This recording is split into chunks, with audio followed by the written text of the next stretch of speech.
সন্তান প্রাপ্তি হোক। আমরা জানতে চাই আমাদের এই সৌভাগ্য কবে প্রাপ্ত হবে।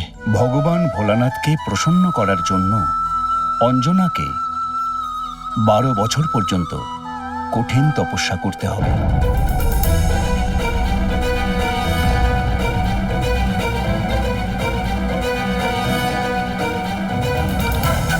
এখান থেকে দক্ষিণ দিকে তিলিং দেশে ভেঙ্কটাচল নামে পর্বত আছে, যেটাকে বারাক্ষেত্রও বলা হয়। ভগবান শ্রীবিষ্ণুর তৃতীয় অবতার শ্রী আদিবরাহ পৃথিবী উদ্ধার করার পরে সেই স্থানকেই নিজের স্থায়ী নিবাস হিসেবে বেছে নিয়েছিলেন।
তারপরে আকাশগঙ্গা তীর্থে স্নান করে তপস্যা আরম্ভ করবে। ভগবান মহাদেব অবশ্যই কল্যাণ করবে।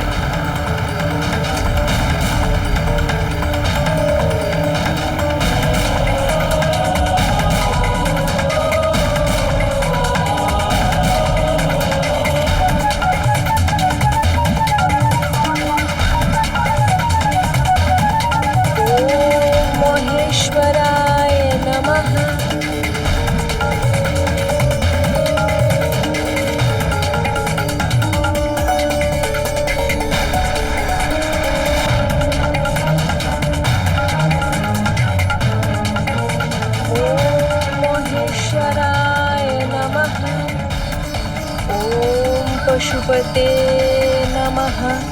ओम सर्वाय नमः। ओम विश्वरूपे नमः। ओम कपिदेवाय नमः।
पशुपते नमः। ओम नमः शिवाय। ओम नमः शिवाय।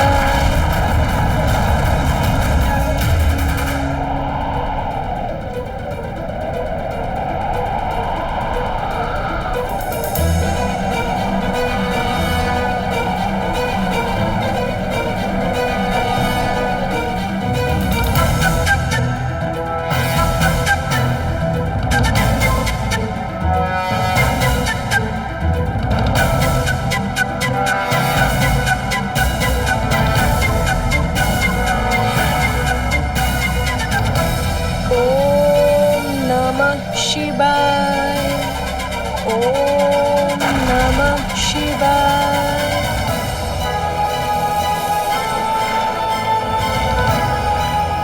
ওম পশুপতে নমঃ। এইভাবে কঠোর তপস্যা করে 12 বছর কেটে গেল। অঞ্জনার এই ঘোর তপস্যাকে দেখে করুণাময়ী জগৎজননী ভগবতী পার্বতীর হৃদয়ে প্রতিনিয়ত কাঁদত, কিন্তু কৈলাসপতি ভগবান আশুতোষ সমাধি ভঙ্গ করার কোনো সংকেত পর্যন্ত দিচ্ছিলেন না। তাই শেষ পর্যন্ত সত্যমূর্তি শৈলপুত্রী নিজেই বড় বিচলিত হয়ে পড়লেন।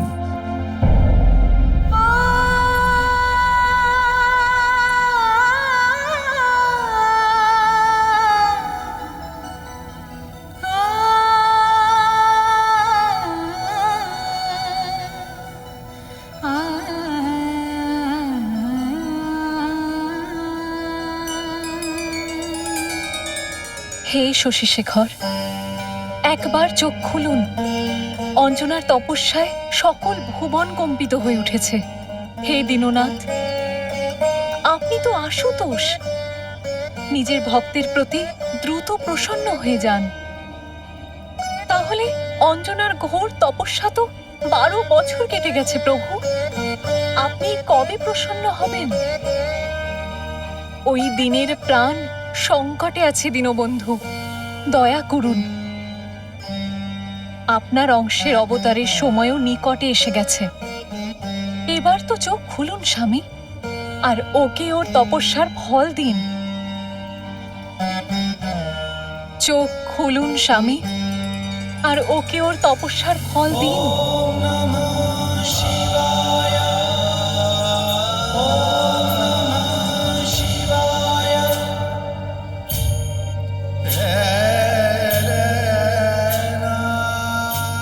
ধৈর্য ধরো করুণাময়ী,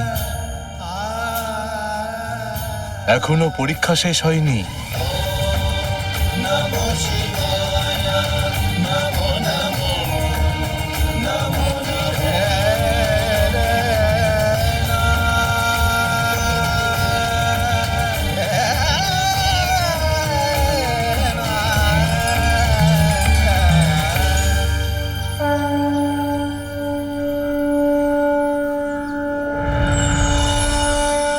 অঞ্জনা, তোমার কল্যাণ হোক মা।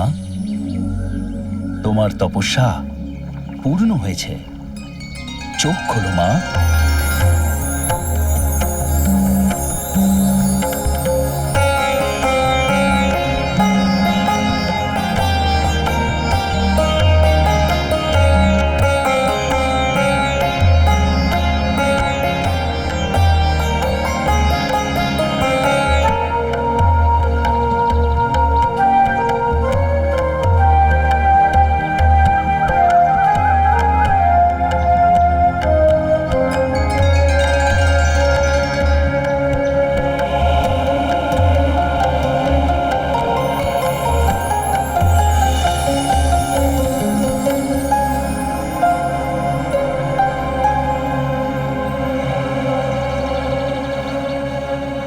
মা, আগামী শ্রাবণের কৃষ্ণপক্ষের ত্রয়োদশীতে দেবাদিদেব মহাদেব স্বয়ং তোমাকে দর্শন দেবেন,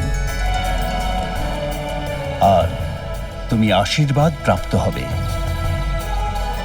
ওনাকে স্বাগত করার আয়োজন করো মা। আর খেয়াল রেখো তুমি, ভগবান ভোলানাথের আপ্যায়নে যেন কোনো ত্রুটি না হয়।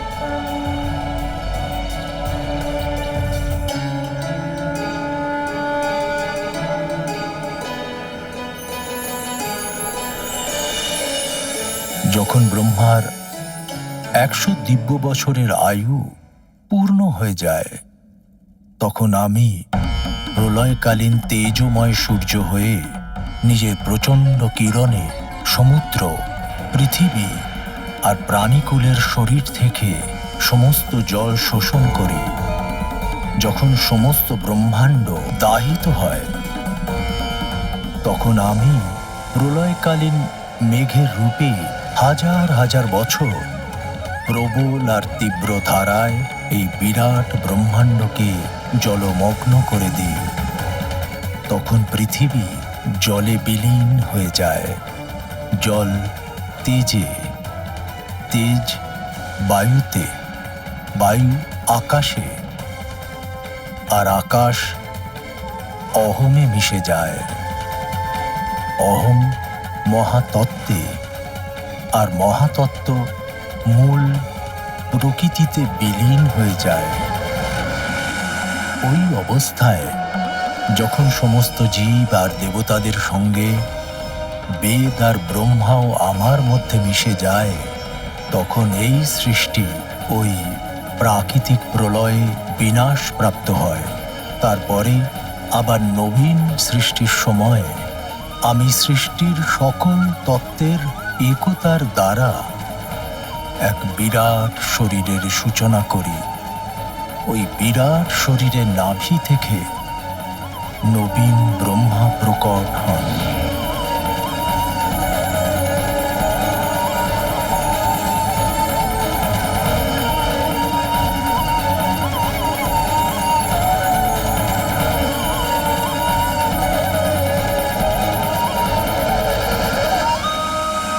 পরবর্তী কল্পের সৃষ্টির শুরুতে বীর হনুমান ব্রহ্মা হয়ে নিজের এই জন্মের অর্জিত জ্ঞান বিজ্ঞান আর আমার প্রেরণার আধারে বেদ আর পুরাণকে ধারণ করে। তারপরে রজগুণের আশ্রয় নিয়ে সংকল্প শক্তি দিয়ে সৃষ্টির কাজে নিযুক্ত হবে, আর ভুয়া আর স্বাহ নামের ত্রিভুবন রচনা করবে।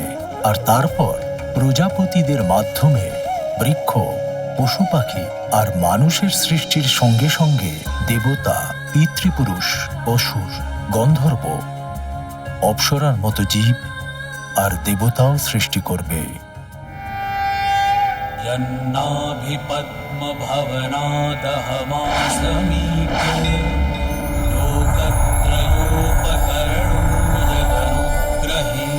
तस्मै नमस्त उदरस्त भवाय योग।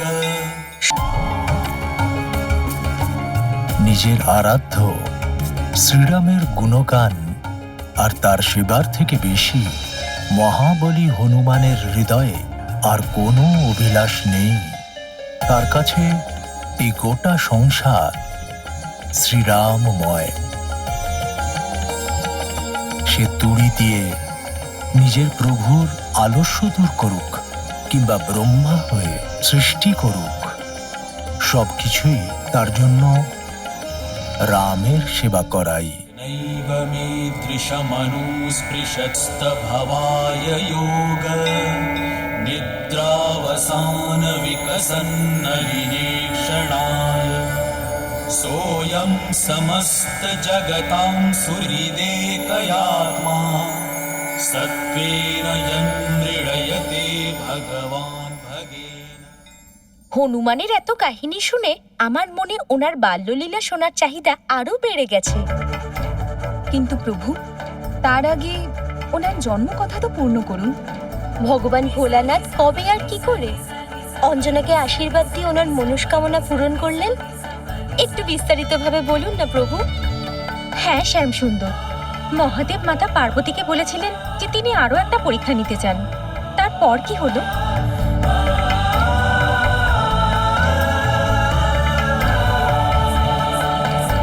অঞ্জনা আর কিশোরী কি করে এসব জানতো?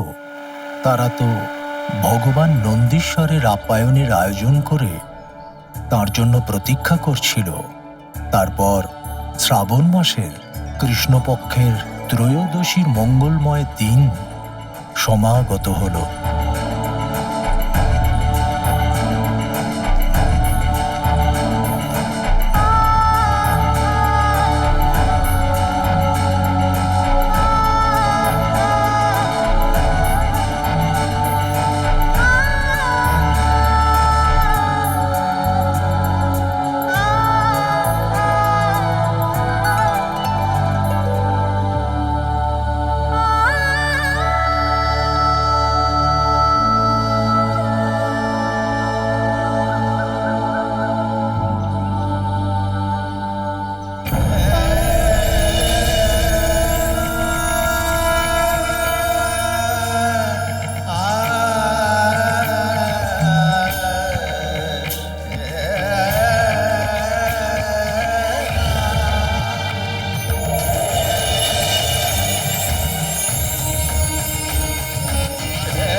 সকাল থেকে সন্ধে হয়ে গেল, কিন্তু ভোলানাথ এখনো এলেন না। মাতা ভিক্ষা দান করুন, ভিক্ষা দান করুন, মাতা ভিক্ষা দান করুন।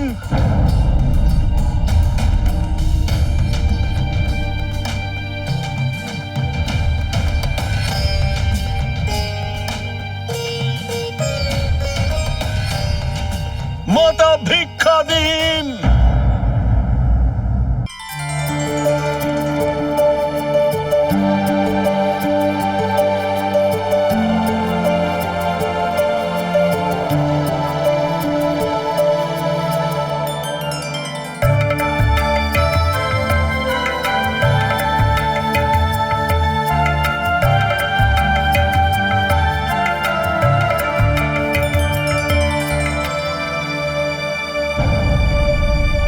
এই বৃদ্ধের সাথে কি উপহাস করছো?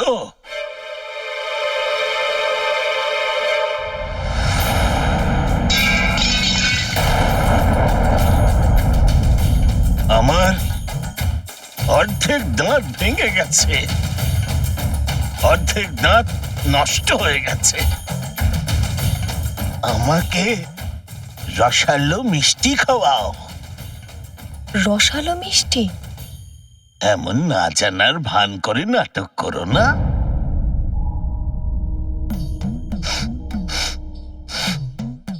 তোমার রান্নাঘরে 56 ভোগ রান্না হয়েছে, আর আমি অনেক দূর থেকে তোমার রান্নার সুগন্ধ পেয়ে এখান পর্যন্ত চলে এসেছি। আমি ওই ভোগ না নিয়ে তোমার দ্বার থেকে তো যাব না।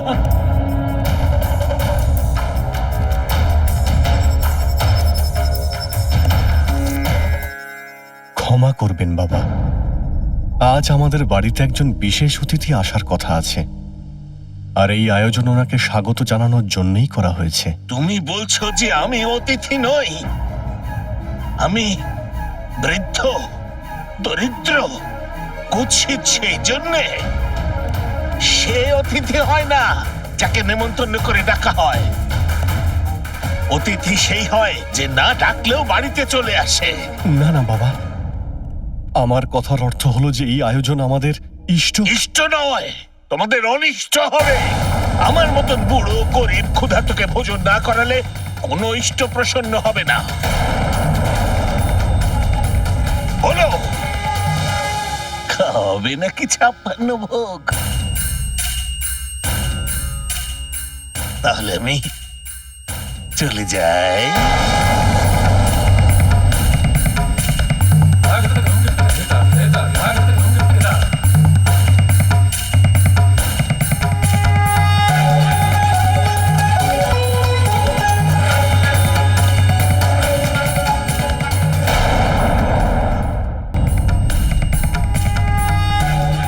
উনি চলে গেলে অনর্থ হয়ে যেতে পারে। তাছাড়া বাবা ঠিকই তো বলেছেন, ইনিও তো একজন অতিথি, আর অতিথি দেবতা সমান। যাই হোক, ওনাকে প্রসন্ন করেই এখান থেকে পাঠানো উচিত। দাঁড়ান বাবা।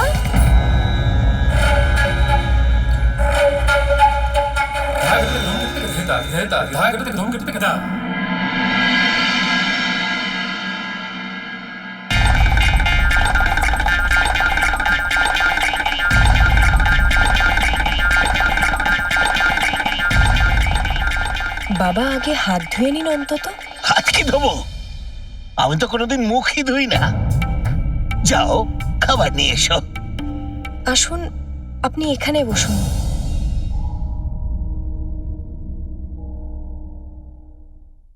না গো, আমি তো এখানে বসবো। কিন্তু বাবা, এই আসন তো আমাদের ইষ্ট দেবতা শঙ্করের জন্য। ওসব আমি জানি না,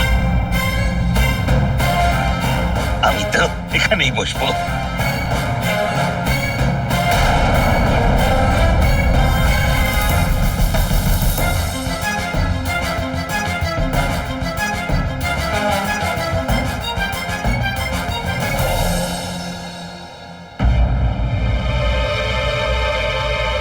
দাঁড়িয়ে দাঁড়িয়ে একে অপরের মুখ কি দেখছো?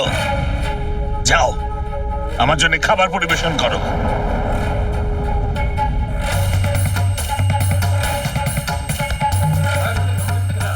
আচ্ছা, তোমরা আমাকে এখানে বসতে দেখে অবাক হয়েছ।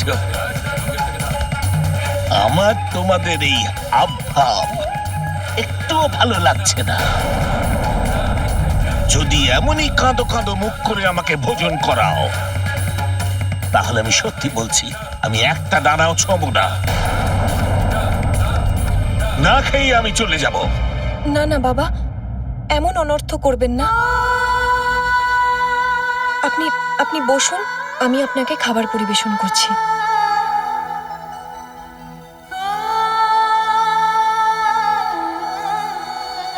দাঁড়াও। আবার কি অপরাধ হলো বাবা? আমাকে হাত ধোয়ার শিক্ষা দিচ্ছিলে,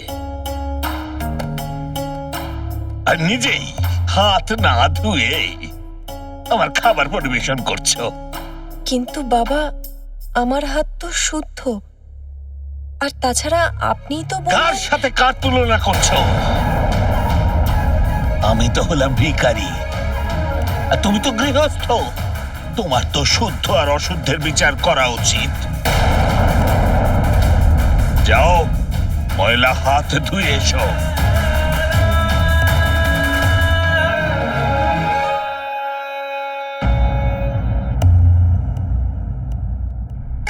পাখাটা কি দেখানোর জন্য রেখেছো?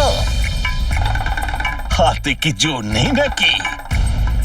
বাতাস করো।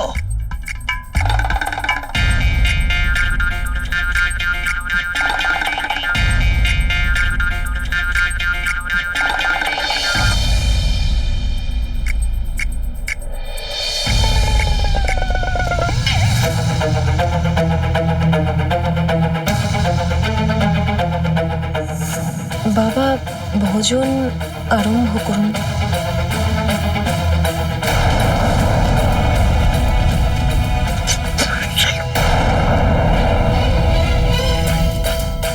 লুচি কি করে তৈরি করেছো?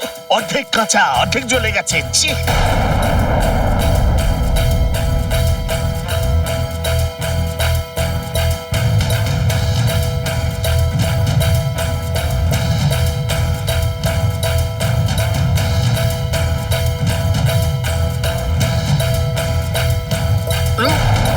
সরাও এসব।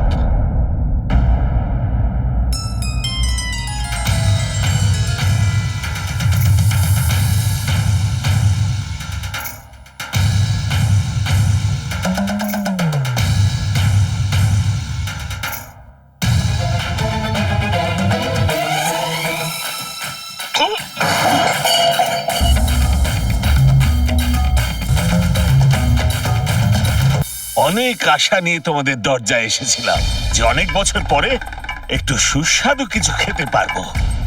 তোমরা দুজনে সব পণ্ড করে দিয়েছো।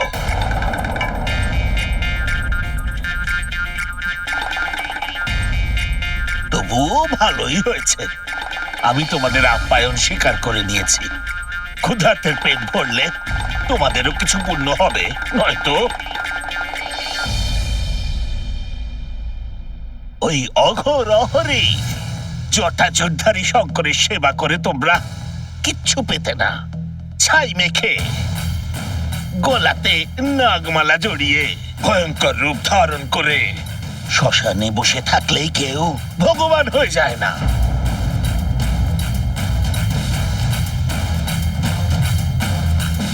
আর এও তো মানুষকে ভয় দেখিয়ে হুমকি দিয়ে ভগবান হয়ে বসে আছে।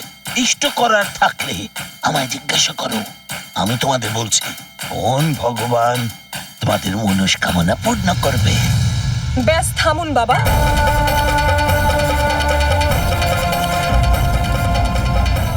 আপনি আমাদের অতিথি, কিন্তু আমাদের পরম আরাধ্য ভগবান ভোলানাথকে অপমান করার আপনার কোনো অধিকার নেই।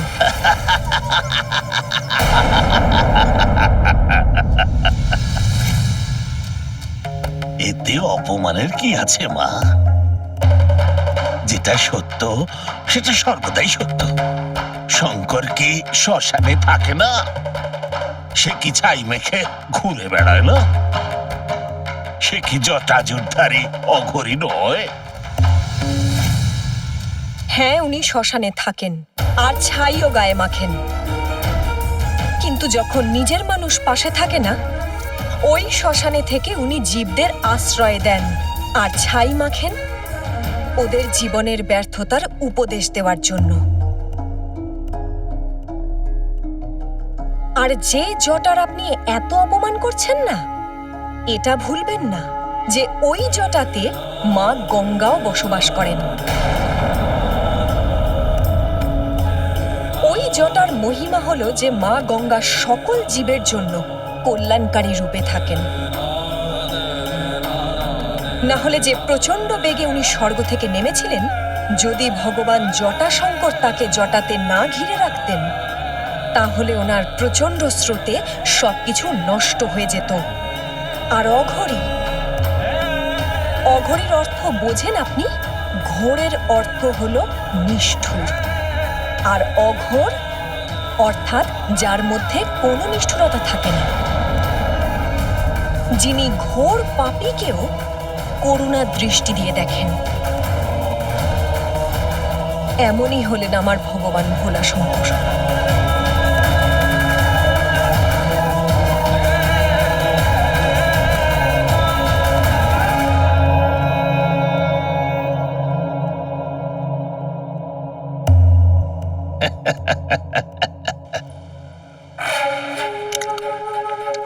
তোমার তো বুদ্ধি ভ্রংশ হয়েছে। ওই ভূতনাথ নাগধিরাজ, সে তো বিষধর, বিষধর। তাই তো সে সাপেদের সাথী। আপনি ওনাকে বিষধর বলছেন তো? তাহলে শুনুন, আমার ভগবান ত্রিলোকনাথ বিষধর। কারণ অমৃত মন্থনের সময় যে কালকূট বিষ বেরিয়েছিল, যেটা দেখেই সমস্ত দেবতা হাহাকার করে পালিয়ে গিয়েছিলেন, ওই ভয়ঙ্কর কালকূট বিষকে নিজের কণ্ঠে ধারণ করে আমার ভগবান নীলকণ্ঠ দেবতাদের অমৃত দিয়েছিলেন। আরে উনি তো এমন শান্ত অহিংস পরোপকারী যে নাগের মতো বিষাক্ত জীবও ওনার কাছে গিয়ে কামড় দেওয়ার অভ্যেস ভুলে যায়।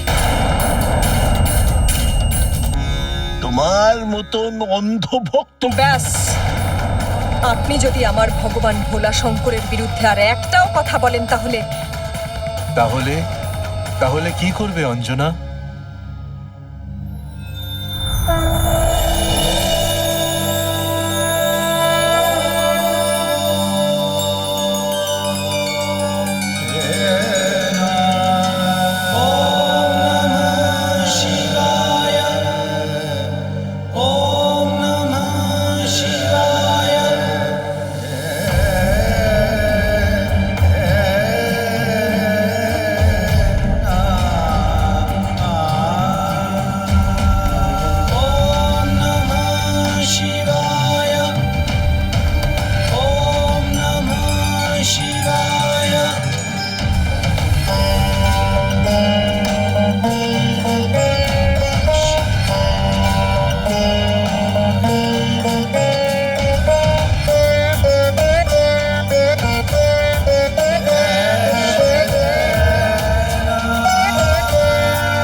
তুমি তোমার পরীক্ষাতে সফল হয়েছো পুত্রী অঞ্জনা।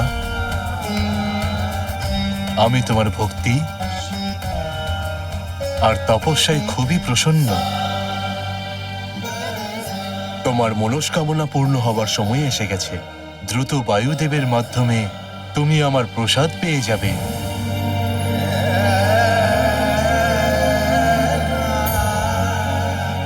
সেটাকে তোমার স্বামী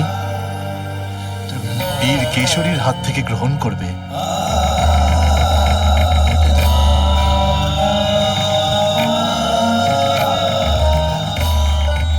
তোমার হবু পুত্র সমস্ত সংসারে নিজের বল আর পরাক্রমের জন্য বিখ্যাত হবে। পরম ভক্ত হবে। আর পরম জ্ঞানীও। তোমাদের কল্যাণ হোক।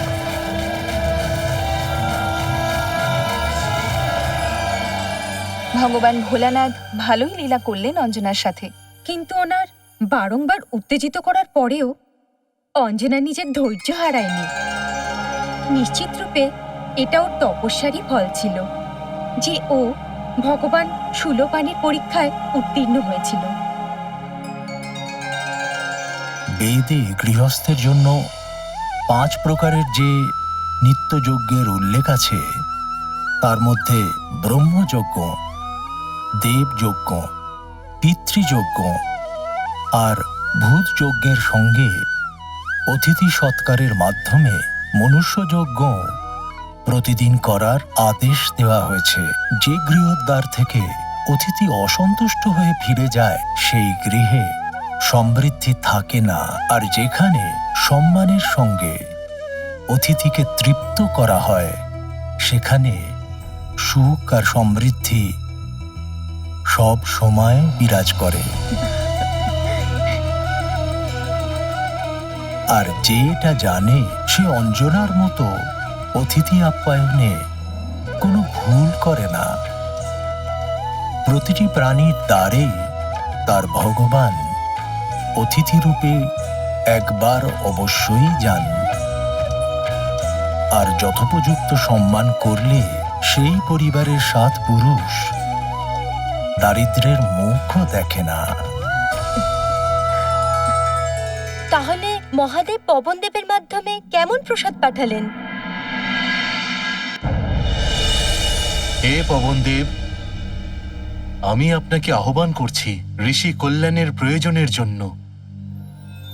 আপনি সহযোগিতা করুন আর আমার সামনে উপস্থিত হন।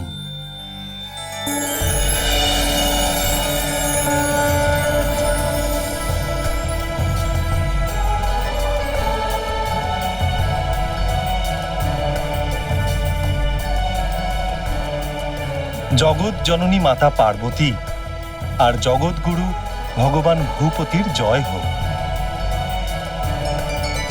আমি কৃতার্থ মহাদেব। আপনার তেজকে বহন করার জন্য আপনি আমাকে বেছে নিয়েছেন। এটা আমার কাছে খুব সৌভাগ্যের কথা। আদেশ করুন ভগবান রুদ্রেশ্বর। ॐ नमः शिवाय। ॐ नमः शिवाय। ॐ नमः शिवाय। ॐ नमः शिवाय।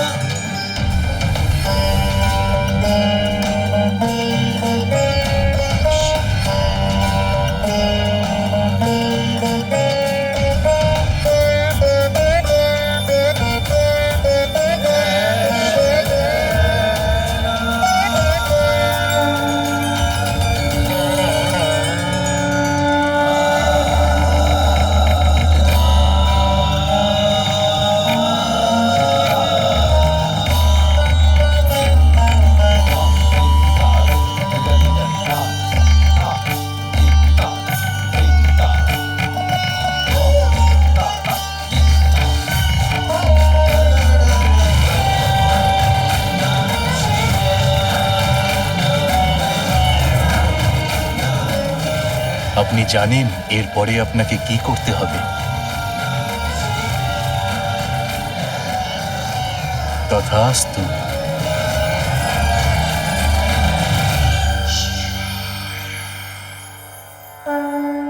ॐ नमः शिवाय। ॐ नमः शिवाय। ॐ नमः शिवाय। ॐ नमः शिवाय। शंकर जी ने दे दिया तेज, पवन सुत अब आने वाले हैं। भक्ति में होकर प्रवीण वो मग्न राम गुण गाने वाले हैं। जगाधारी शिव शंकर शंभो महादेव शिव शंकर शंभो जटाधारी शिव शंकर शंभो महादेव शिव शंकर शंभो देवों का सब करेंगे काज नष्ट करेंगे पाप का राज विष्णु वचन की रखने लाज ले रहे हैं अवतार आज अन्यायी दल में भय का हाहाकार मचाने वाले हैं हाहाकार मचाने वाले हैं शंकर जी ने दे दिया तेज पवन सुत अब आने वाले हैं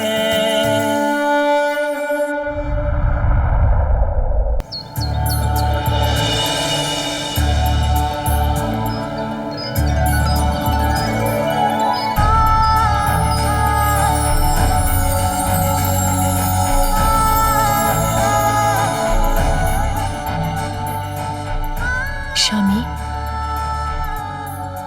আজ আমার মনটা বড়ই চঞ্চল।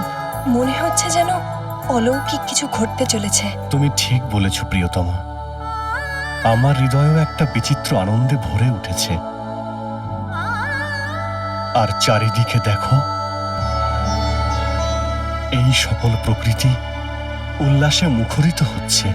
মনে হচ্ছে আজ সব কিছু মিলে আমাদের অভিনন্দন জানাচ্ছে। এই সবই কৃপানিধি ভগবান ভোলানাথের আশীর্বাদ।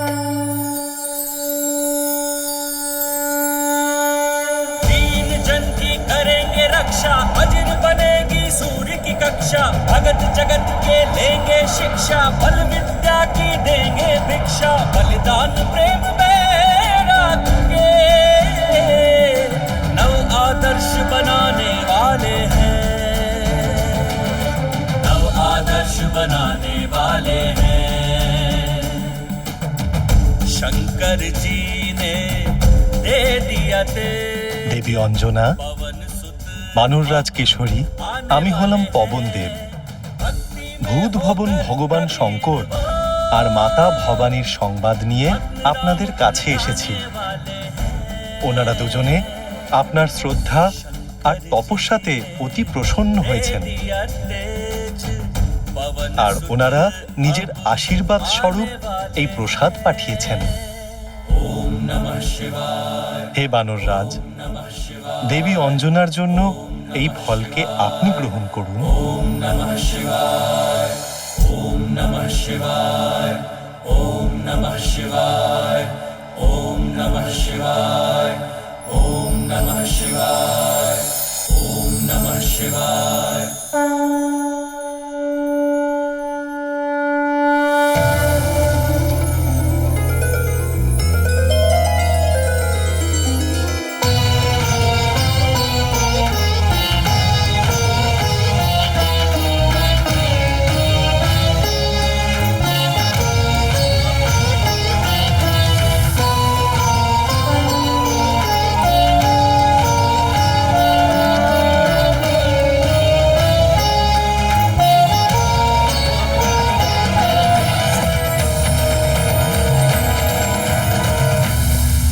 ফল পাবার সময় এখন এসে গেছে।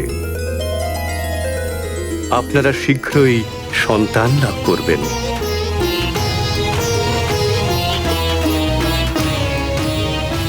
কল্যাণ হোক।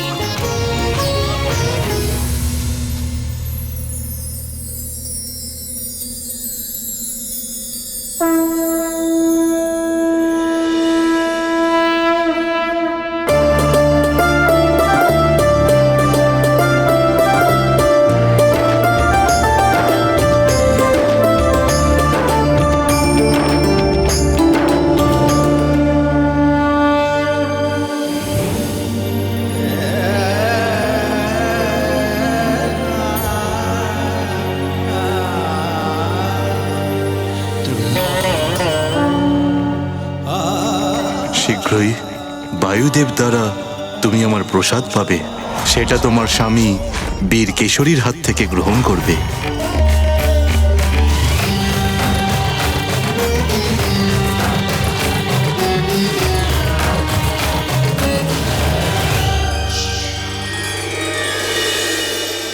তার কিছু সময় পরেই ওদের মনস্কামনা পূর্ণ হলো। অঞ্জনা গর্ভধারণ করলেন। আপনারা সবাই যেমন জানেন, গর্ভবতী অবস্থায় মায়ের শরীরে নানা রকমের পরিবর্তন হয়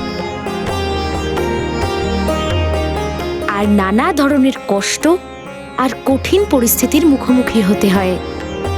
সেই জন্যই তো শাশুড়ি, ননদ, জায়েরা এবং পরিবারের অন্য মহিলারা মিলে গর্ভবতী স্ত্রীর বিশেষ খেয়াল রাখে। কিন্তু অঞ্জনার খেয়াল রাখার জন্য ওনার কাছে কে ছিল স্বামী? অঞ্জনা পরম ভাগ্যবতী ছিল,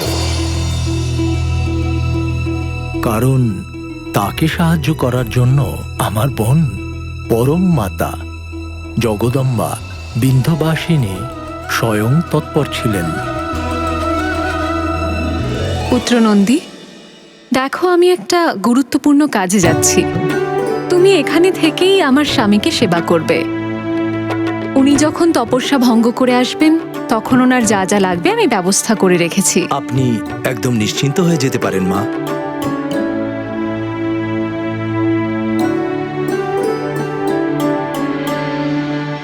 প্রিয় ভবানী,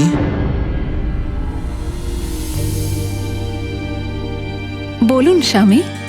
দেখো আমার কমণ্ডল জলশূন্য হয়ে গেছে। এটাকে ভরার সময় কি তোমার কাছে আছে? আচ্ছা তুমি যাও, আমি বরং নন্দীকেই বলে দিচ্ছি। বলুন প্রভু। না না, আমি থাকতে নন্দীকে বলার কি প্রয়োজন? আমি এক্ষুনি ভরে দিচ্ছি। থাক, করতে হবে না। আমার তো মনেই ছিল না। আমি আমার জটার গঙ্গা দিয়ে এটাকে ভরে নিচ্ছি। তুমি যাও ভবানী। আপনি জেনে শুনে আমাকে বিরক্ত করছেন, তাই না ভোলানাথ? আমার দেরি হয়ে যাচ্ছে। পুত্রী অঞ্জনার জন্য এত চিন্তা? চিন্তা তো মায়ের স্বভাব ভোলানাথ। আর অঞ্জনার বিশেষ চিন্তার তো বিশেষ কারণও আছে। ওর গর্ভে আপনার তেজস্বী অংশ আছে। সেটাকে সামলানো অঞ্জনার মতো তপস্বিনীরও পক্ষে সম্ভব হবে না। আমার ওকে সচেতন করতে হবে আর ওকে সব দিক থেকে সহযোগিতা এবং সুরক্ষা দিতে হবে। আমি কি এবার যাব? অবশ্যই যাও প্রিয়া, ওর তোমার আশীর্বাদের প্রয়োজন আছে। কল্যাণ হোক।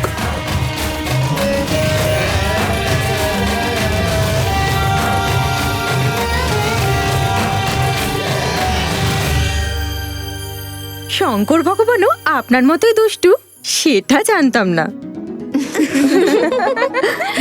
শিবায়া বিষ্ণুরূপায় শিবরূপায় বিষ্ণুবে শিবস্য হৃদয়ং বিষ্ণু বিষ্ণুশ্চ হৃদয়ং শিব।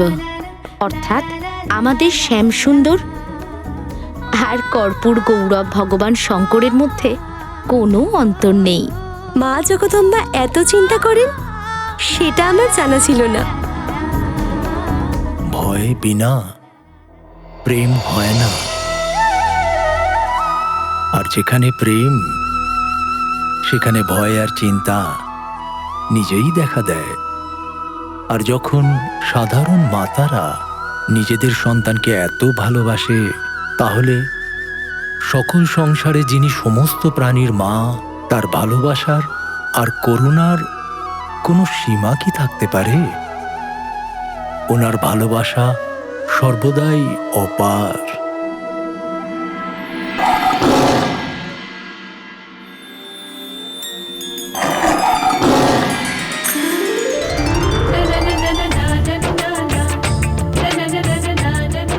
গৌরীর এই গোমাতা উত্তর দেয় সবার।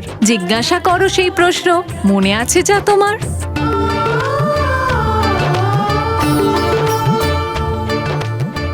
গৌরীর গোমাতা? আপনি যদি অনুমতি দেন তাহলে আমি ওনাকে ডেকে কিছু জিজ্ঞেস করব।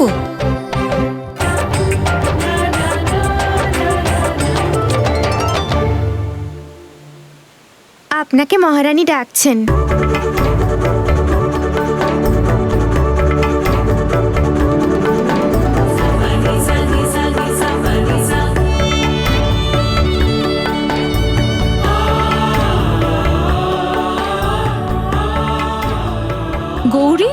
গোমাতা উত্তর দেয় সবার। জিজ্ঞাসা করো সেই প্রশ্ন, মনে আছে যা তোমার?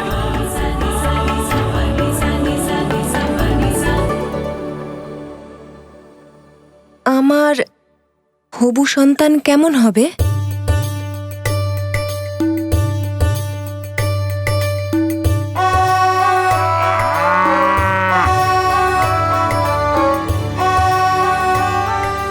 তুমি কঠিন তপস্যা করেছো, পেয়েছো শিবের আশীর্বাদ, মনের ইচ্ছা পূরণ হলো, ছেলে হবে বলবান,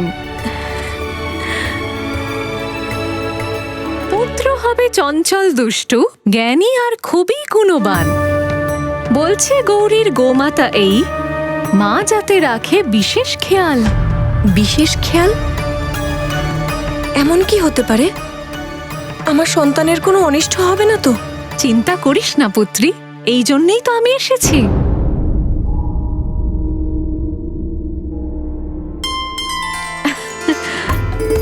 রক্ষা করবে তোমার সন্তানকে। গঙ্গা যার জটায় বাঁধা, বিপত্তারিণী ওনার ভক্ত, দূর করবে সব বাধা। এবার আমার কথা শোন, তোর আর তোর সন্তানের স্বাস্থ্যের জন্য গৌরী কিছু বলছে, শোন তো কি বলছে।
বুঝতে পারলি তো? সব বুঝতে পেরেছি। ভুলে যাস না গৌরীর এই গোমাতার বাণী।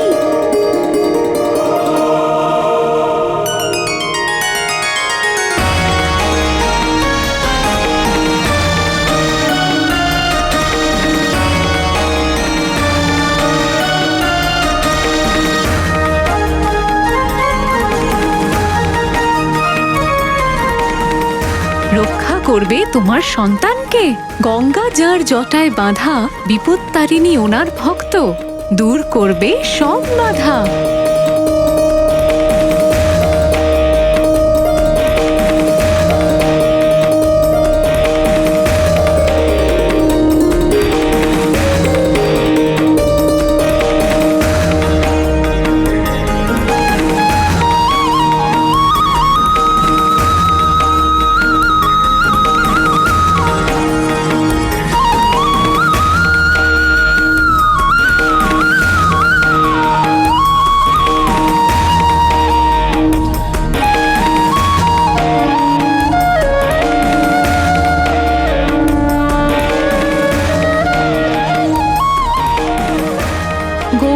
গোমাতা উত্তর দেয় সবার। জিজ্ঞাসা করো সেই প্রশ্ন, মনে আছে যা তোমার?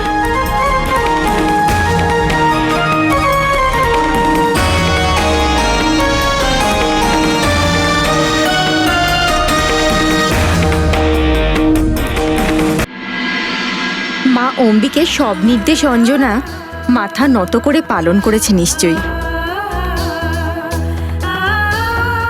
আর ভগবান শঙ্করের আশীর্বাদে হনুমানের নির্বিঘ্নে জন্ম হয়েছে হয়তো। তা কি করে সম্ভব ছিল? কেন প্রাণনাথ? হনুমানকে আজ শান্ত আর স্থির চিত্ত বলে মনে হয়, কিন্তু তোমরা কি এটাই ভাবলে যে সে এমন শান্ত মনে ভজন করতে করতে জন্ম নিয়েছিল? তাহলে কি হনুমান শৈশবে খুব চঞ্চল ছিলেন?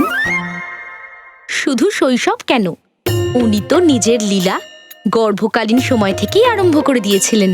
গর্ভকালীন সময় থেকে? গর্ভে ধারণ করার পর থেকেই অঞ্জনার রূপে অলৌকিক পরিবর্তন হতে লাগলো। ওনার রং উজ্জ্বল হতে লাগলো, মুখমণ্ডল তেজস্বী হয়ে গেল, শরীর থেকে সোনালী আভা বের হতে লাগলো, আর ওনার খিদে সেটা তো একটু বেশিই বেড়ে গেল।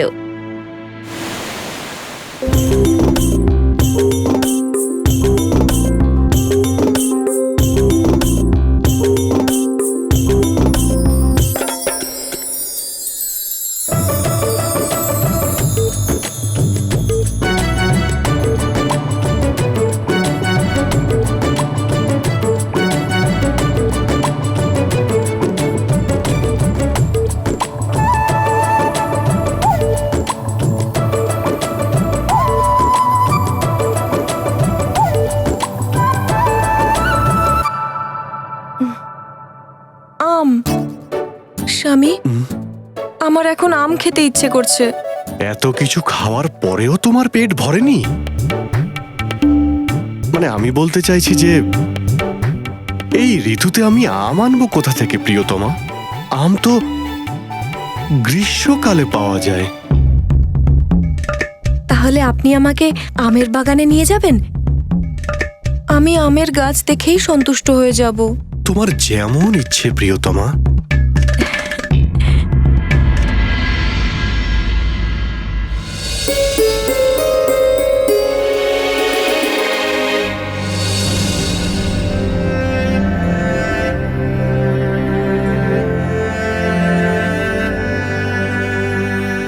নিরাশ হয়ো না অঞ্জনা, আমি কোনো সেবককে পূর্ব বনে পাঠিয়ে দিচ্ছি, হয়তো ওখানে কিছু পাওয়া যেতে পারে।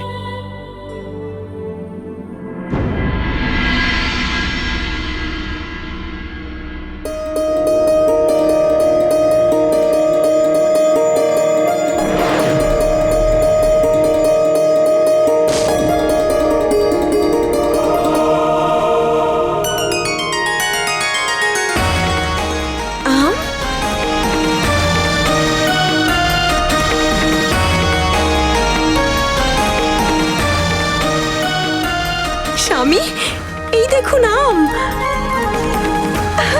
ওই দেখুন কত বড় আর রসালো আম।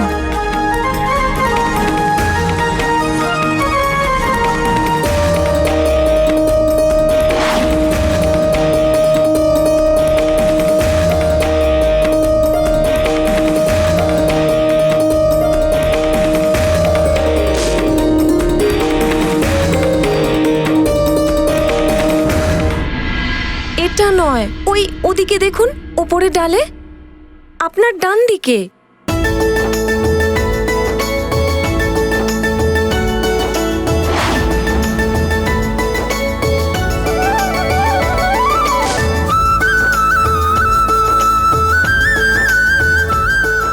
এটা নয়, ওই যে সবার উপরের ডালে যেটা আছে সেইটা। তোমার কোন আমটা চাই প্রিয়তমা? আমি তো কিছুই বুঝতে পারছি না। দেখুন না, ওই যে আপনার ডান দিকে সবচেয়ে বড়টা।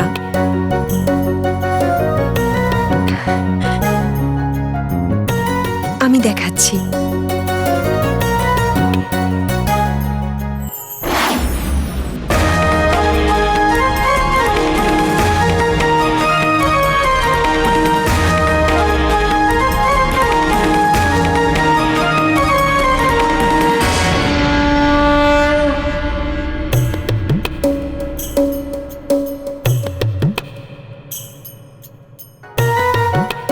অঞ্জনা, এই অবস্থায় তুমি এটা কি করে করলে?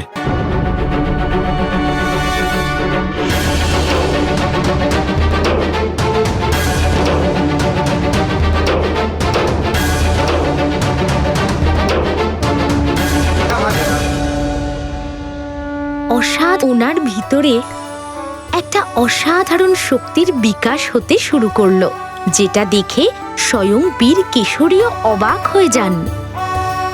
ওই শক্তির সৃষ্টি অন্য কেউ নয়, অঞ্জনার গর্ভে বড় হওয়া মহা তেজস্বী মহাবলী হনুমানই।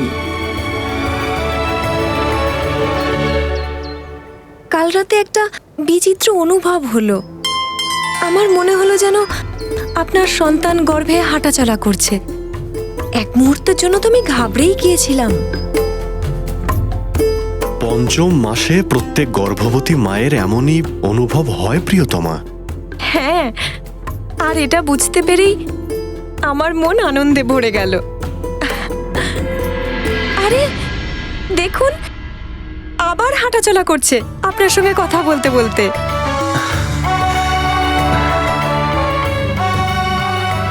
কই আমি একবার দেখি।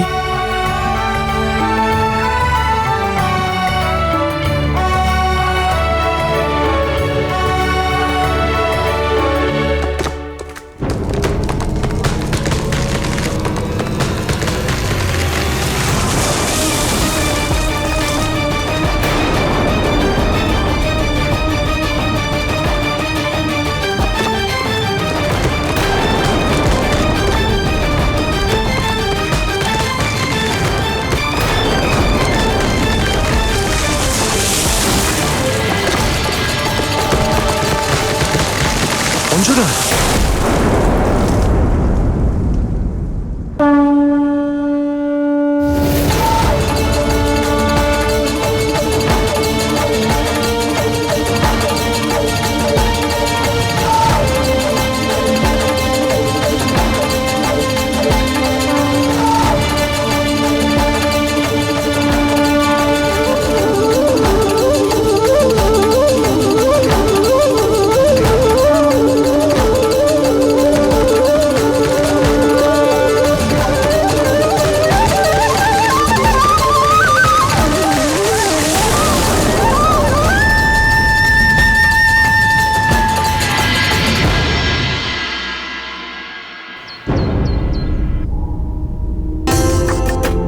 তুমি ঠিক আছো তো প্রিয়তমা? হ্যাঁ, আমি একদম ঠিক আছি। তোমার মধ্যে অলৌকিক শক্তি এসে গেছে। আমিও অবাক হয়েছি স্বামী, যে আমি এসব কি করে করছি। এটা নিশ্চয়ই ভগবান ভোলা শঙ্করের তেজের প্রতাপ।